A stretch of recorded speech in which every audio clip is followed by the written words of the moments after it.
सभी को सलाम, जय मसीह की। आज हम चर्चा करेंगे धनी मनुष्य और निर्धन लाजर की।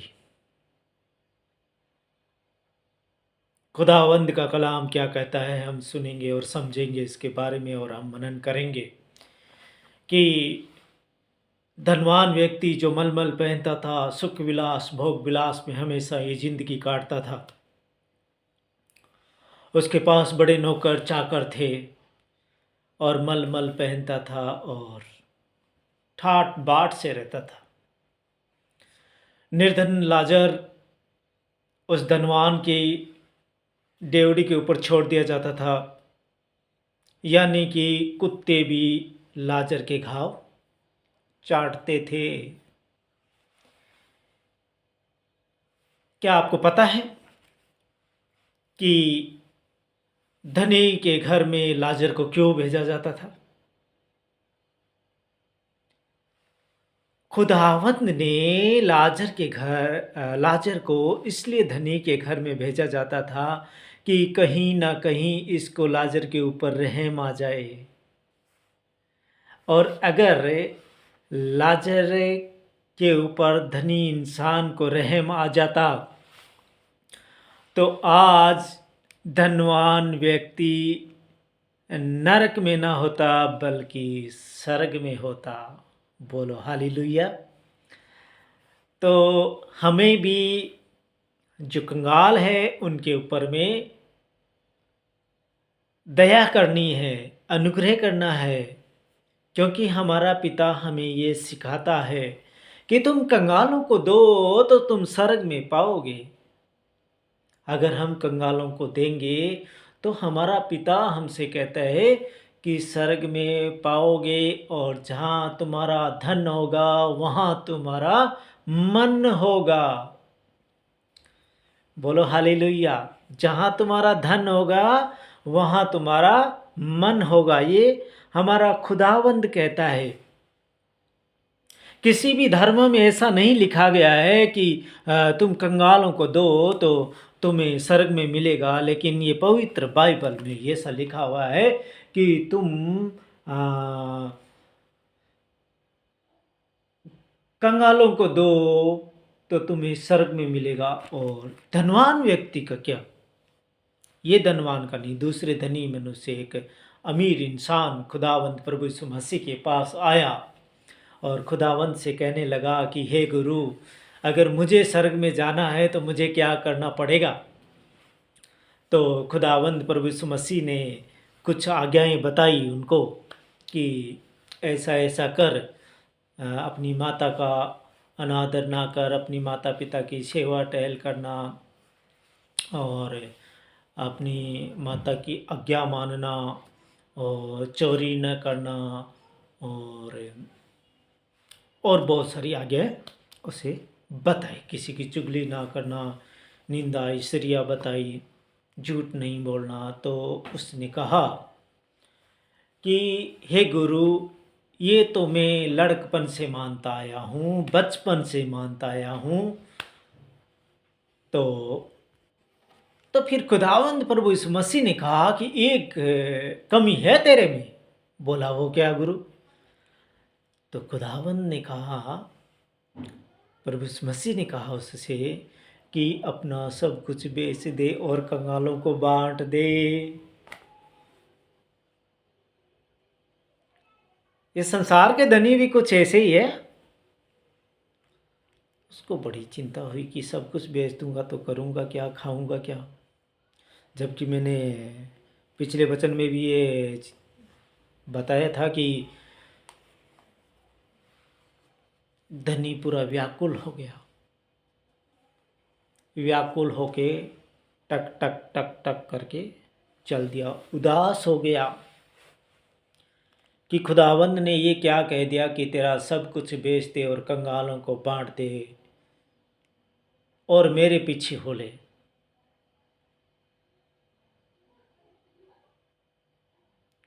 तो उसने संसार के धन के ऊपर मन लगाया, संसार के धन के ऊपर मन लगाया, और जो अनंत जीवन का खजाना उसके सामने खड़ा था, प्रभु यीशु मसीह, उनको उन्हें महत्व नहीं दिया। अगर उस टाइम वो महत्व देता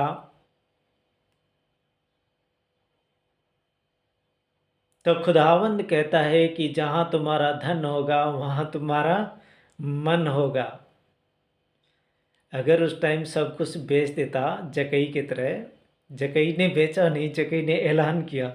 और जकई ने, मैं जकई का जिक्र भी करता हूँ कि जकई के अंदर एक दिन एक लालसा उमड़ी थी, 5,000 की भीड़ उसके साथ थी प्रभु यीशु मसीह के।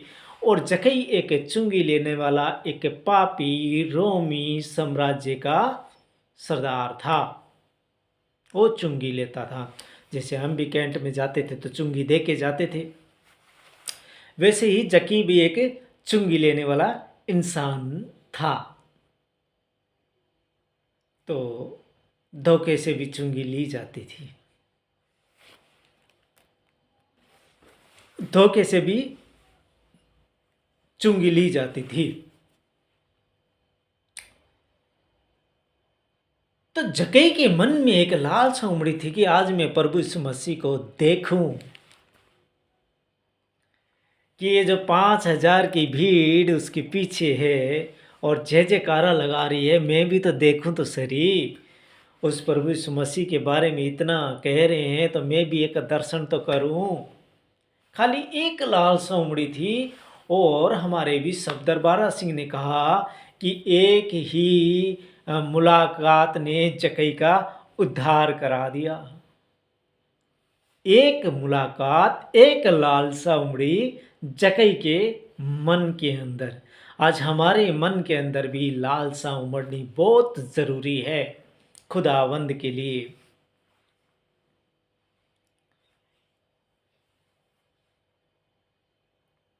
तो अब जकई का जिक्र आ ही गया तो कर देते हैं।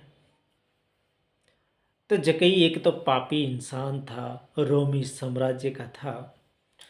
और रोमी उस टाइम यहूदी लोगों को अच्छे नहीं लगते थे।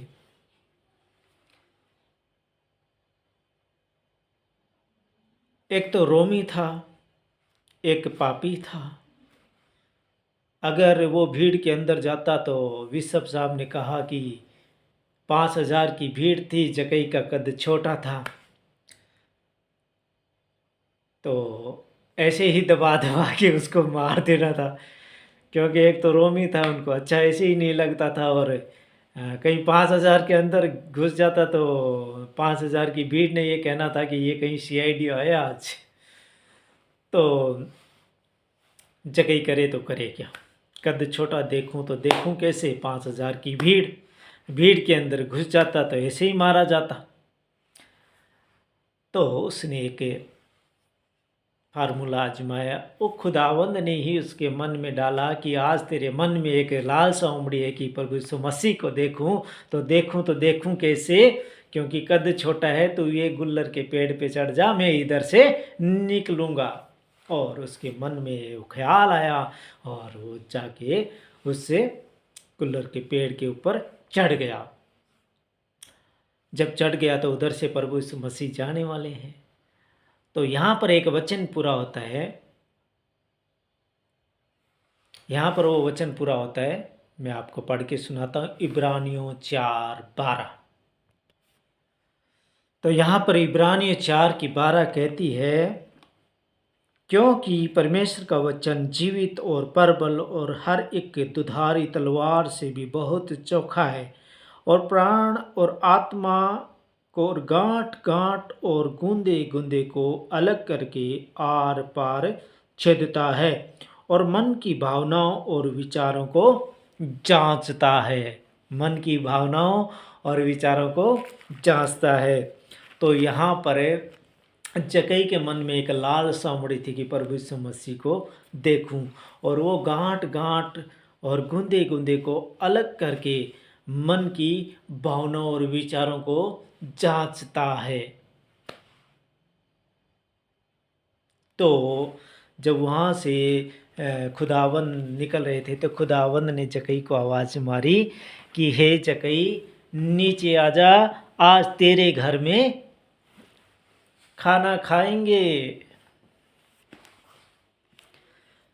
जकई भी हैरान रह गया होगा कि ये कैसे हो गया, और खुश भी हो गया होगा।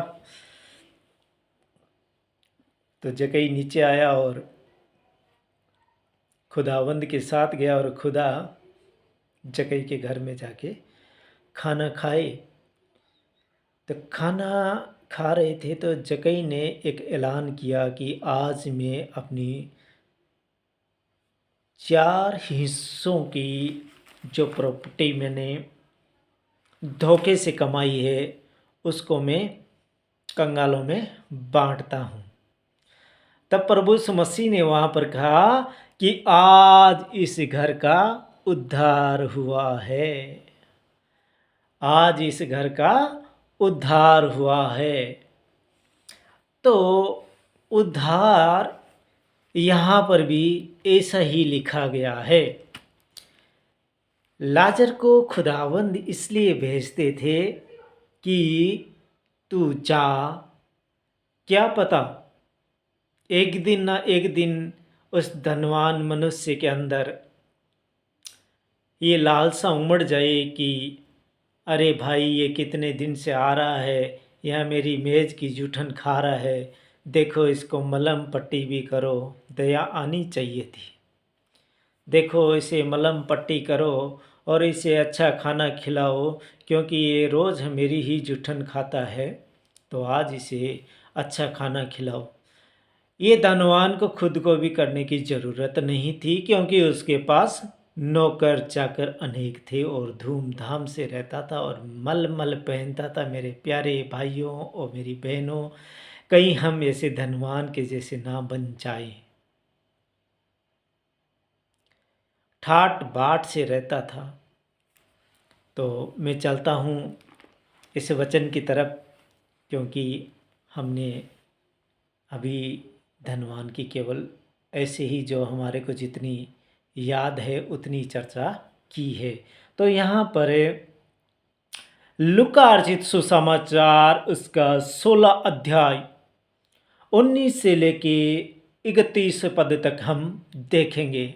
लूका अर्जित सुसमाचार उसका 16 अध्याय 19 आयात से लेके और 31 आयात तक। पेज नंबर नया करार 113 पेज नंबर बाइबल का नया करार लूका अर्जित सुसमाचार उसका 16 अध्याय 19 आयत से लेके 31 आयत तक हम पढ़ेंगे। और यहाँ पर है धनी मनुष्य और निर्धन लाजर।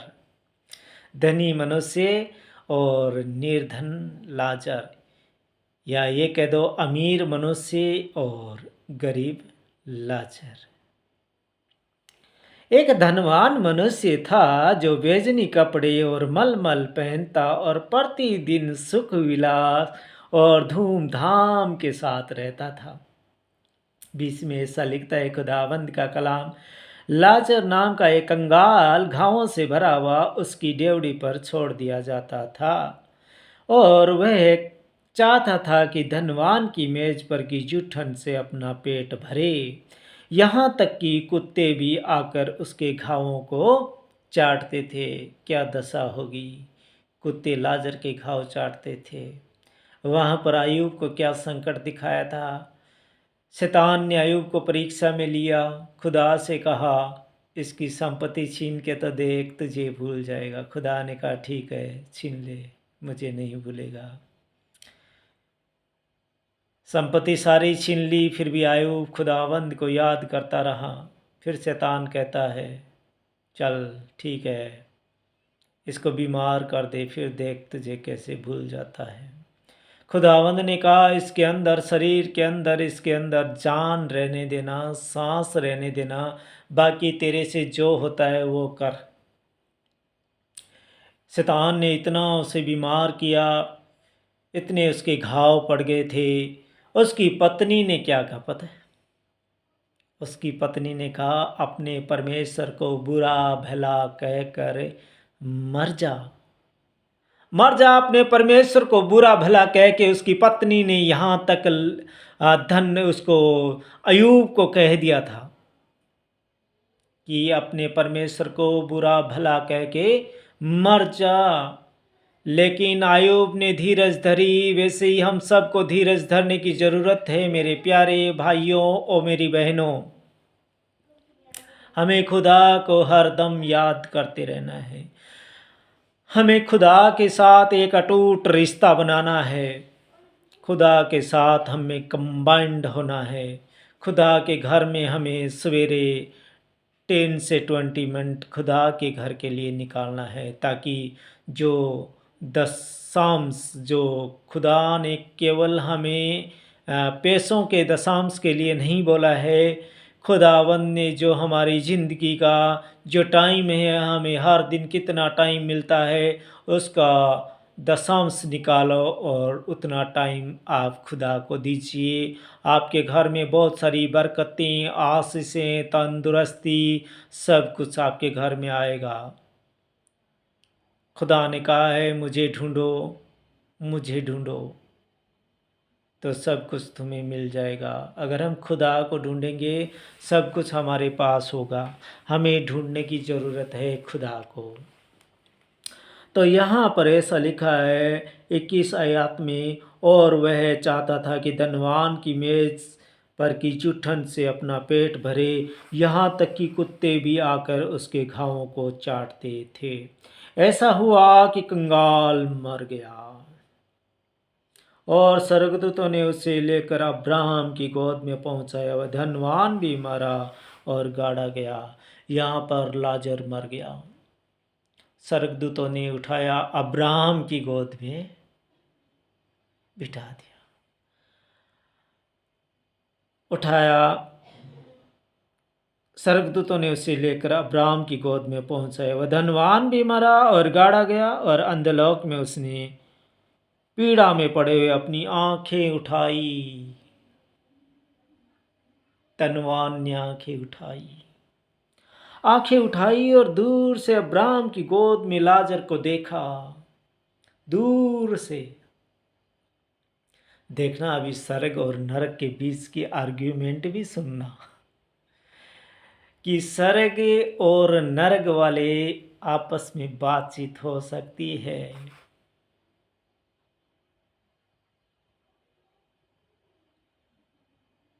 आपस में बातचीत हो सकती है। दूर से देखा, अपनी आंखें उठाई और दूर से देखा। तब उसने पुकार कर कहा, हे पिता अब्राहम, मुझ पर दया करके लाजर को भेज दे, ताकि वह अपनी अंगुली का सीरा पानी में भिगोकर मेरी जीभ को ठंडी करे, क्योंकि मैं इस ज्वाला में तड़प रहा हूँ। कितनी रिक्वेस्ट कर रहा है खुदा से। वो धनी मनुष्य जो जमीन के ऊपर मलमल पहनता था, सुख विलास धूमधाम से रहता था। और मेरे भाइयों और मेरी बहनों, कहीं हम ऐसे ना हो जाए। धूमधाम से रहने वाला वो इंसान जब मरा, गाड़ा गया, अंधलोक में पीड़ा में पड़ी हुई, अपनी आंखों को उठाई और अब्राहम की गोद में लाजर को देखा अब्राहम की गोद में, और अब्राहम से अपील कर रहा है कि हे पिता, अब्राहम की अंगुली का सीरा पानी में भिगोकर मेरी जीभ को ऊपर में रखाओ, ताकि मैं इस ज्वाला में तड़प रहा हूँ, ताकि मेरी जीभ को ठंडी करे।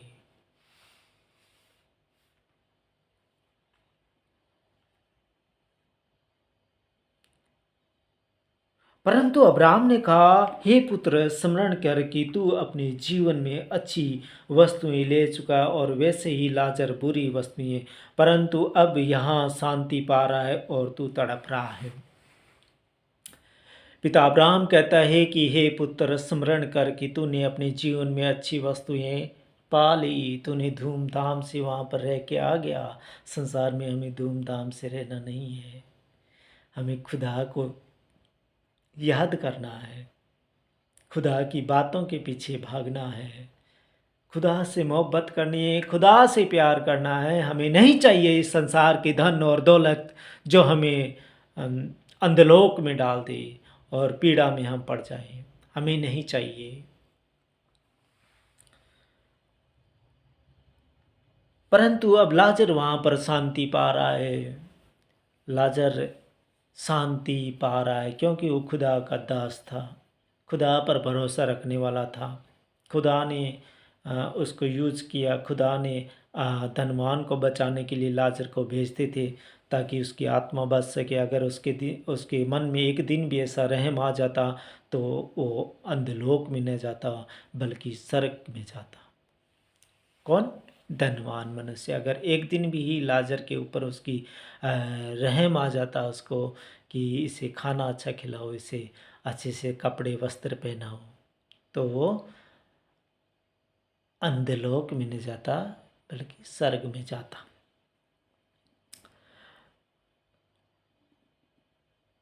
26 में ऐसे लिखा है, इन सब बातों को छोड़ हमारे और तुम्हारे बीच एक भारी गड़ा ठहराया गया है, जो यहाँ से उस पार तुम्हारे पास जाना, चाहे वह न जा सके और न कोई वहाँ से इस पार हमारे पास आ सके।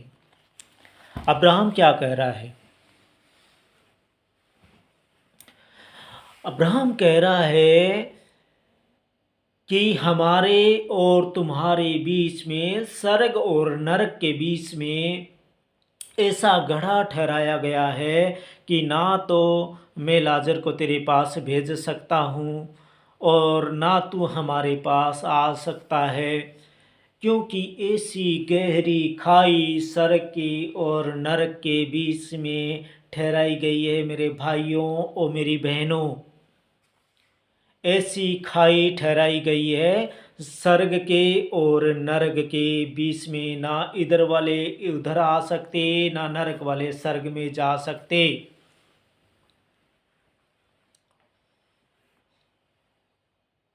बहुत गहन चिंता करने का विषय है ये, जो हमें खुदा का कलाम इस वक्त कह रहा है कि ऐसा गहरा घड़ा ठहराया गया है कि ना तो उधर से इधर आ सकते हैं, ना उधर वाले उधर जा सकता है। लेकिन आर्ग्यूमेंट हो रही है यहाँ पर। नरक वाला जो नरक में अंदर लोक में बैठा हुआ तड़पता हुआ आर्ग्यूमेंट कर रहा है स्वर्ग के राज्य में बैठे लोगों से, अब्राहम से।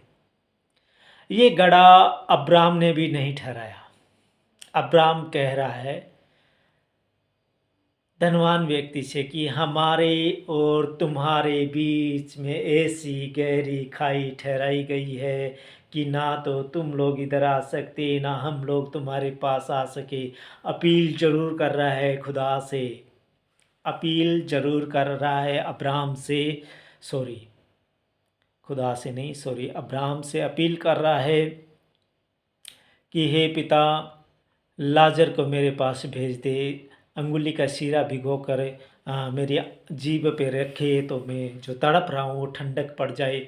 लेकिन अब्राहम कह रहा है कि नहीं, नहीं हो सकता, ऐसा मुमकिन है नहीं हो सकता, क्योंकि ऐसी गहरी खाई यहाँ पर तुम्हारे और हमारे बीच में ठहराई गई है कि ना तो इधर वाला उधर आ सकता, ना हम लोग इधर आ सकते। कुछ नहीं हो सकता, जो हो गया हो गया। यहाँ पर खुदावंद ने कहा है कि यहाँ पे खोलोगे तो स्वर्ग में खोलोगे, यहाँ बांधोगे तो स्वर्ग में भी बंध जाएगा। तो हमें ऐसा नहीं होना है, धनवानों के जैसा हमें नहीं होना है। खुदा के घर में लाओ, खुदा बहुत कुछ देगा। खुदावंद ने कहा है परख कर देखो, मैं तुम्हारे लिए आकाश की झरोखे खोल दूंगा। वो हमसे अटल वादा करता है, उसका वादा सच्चा है।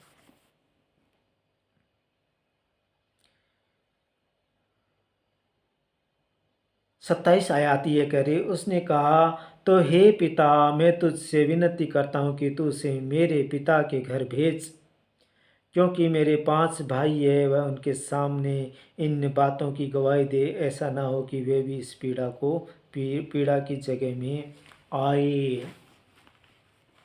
बहुत गहन चिंता करने का विषय है ये नहीं है कि हमारी आत्मा चली गई तो हमें और कुछ इस संसार की बातें भूल गए, या ये नहीं हो रहा है यहाँ पर। अगर हम इस धनवान व्यक्ति की बातें सुन रहे हैं तो धनवान कह रहा है कि हे पिता, इस मनुष्य को फिर से जीवित कर, इस मनुष्य को फिर से जीवित कर और मेरे पिता के घर में भेज, कि मेरे जो 5 भाई है कहीं वो इस पीड़ा के अंदर ना आ जाए। भाइयों की चिंता कर रहा, देखो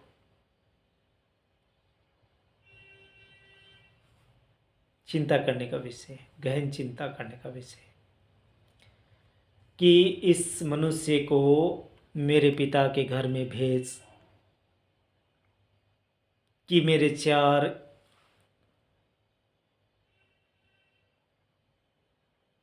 5 भाई है, 5 भाई है मेरे, वह उनके सामने इन बातों की गवाही दे, ऐसा ना हो कि वे भी इस पीड़ा की जगह में आए, वे भी इस पीड़ा की जगह में आए, ऐसा ना हो जाए। भाइयों की चिंता बड़ी कर रहा धनवान यहाँ पर।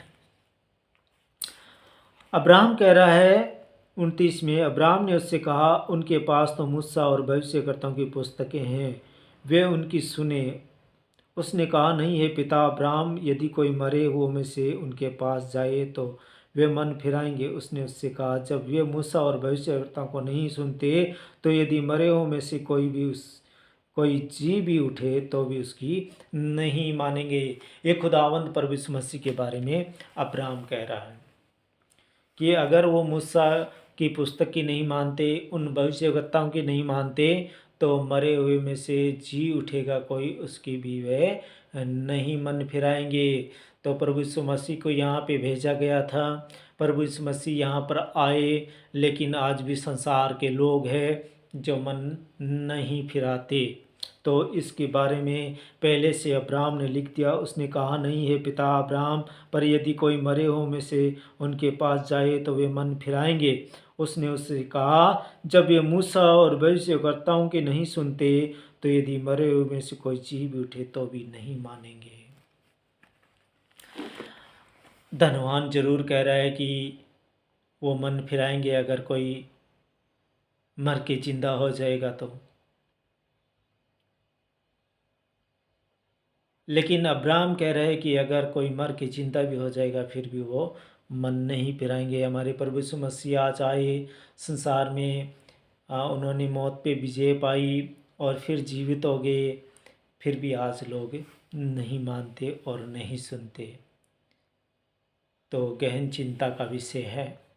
लेकिन खुदावंद ने कहा है, जो मेरी भेड़ें होगी, जो मेरे लोग होंगे, वो मेरी ज़रूर सुनेंगे। और वो कहते हैं कि मैं देश देश में से उनको चुन लूँगा, क्योंकि अगर वो तितर बितर हुए हैं तो फिर भी मैं उनको चुन लूँगा। आज हमारे जैसे इंसान को कहाँ से राजस्थान से बुलाया, आज हम देखते हैं कहाँ कहाँ से लोग बुलाए जाते हैं, और हम अचंभा करते हैं कि खुदावंद तेरी लीला अपरंपार है, तेरी लीला अपरंपार है खुदावंद जी।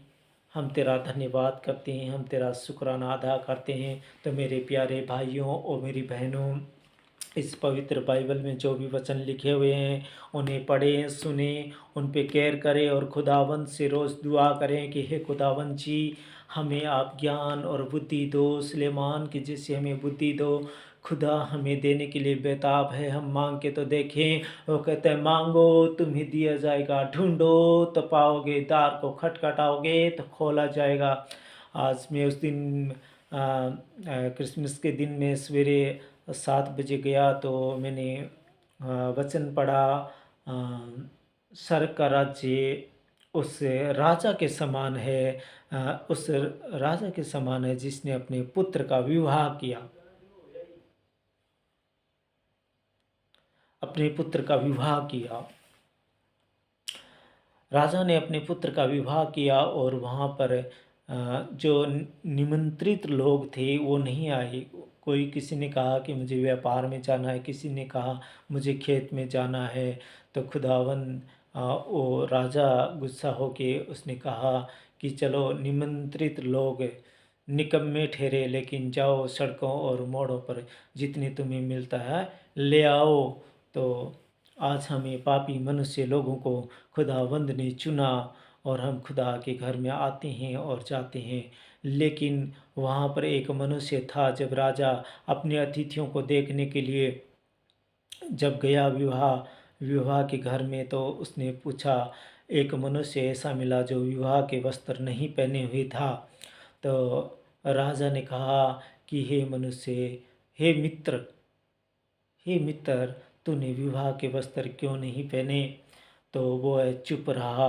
तो हमें चुप नहीं रहना, हमें वचनों को याद करना है। यही है वो विवाह के वस्त्र, यही है वो विवाह के वस्त्र जो उसने नहीं पहने हुए था।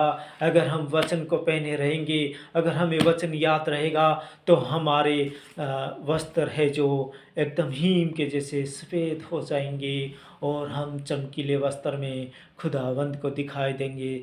जब हम स्वर्ग में होंगे तो हमारे वस्त्र पहने हुए होंगे और वो वस्त्र इनसे मिलेगा। पवित्र बाइबल में से आपको वो वस्त्र मिलेंगे। इन वस्त्रों को आप ले लीजिए, पहन लीजिए। अगर आपको वचन याद रहेंगे तो आप जब अंधेरे रास्ते से जाओगे और जितने आपको जो भी है डराने की कोशिश करेंगे, उस टाइम आपको ये वचन याद रहना चाहिए। जब अगर वचन याद रहेंगे तो खुदावंद ने कहा उसका सीना छलनी छलनी कर देंगे हम शैतान का, वो हमें रोक नहीं पाएगा, क्योंकि वो वचन के सामने नहीं टिक सकता।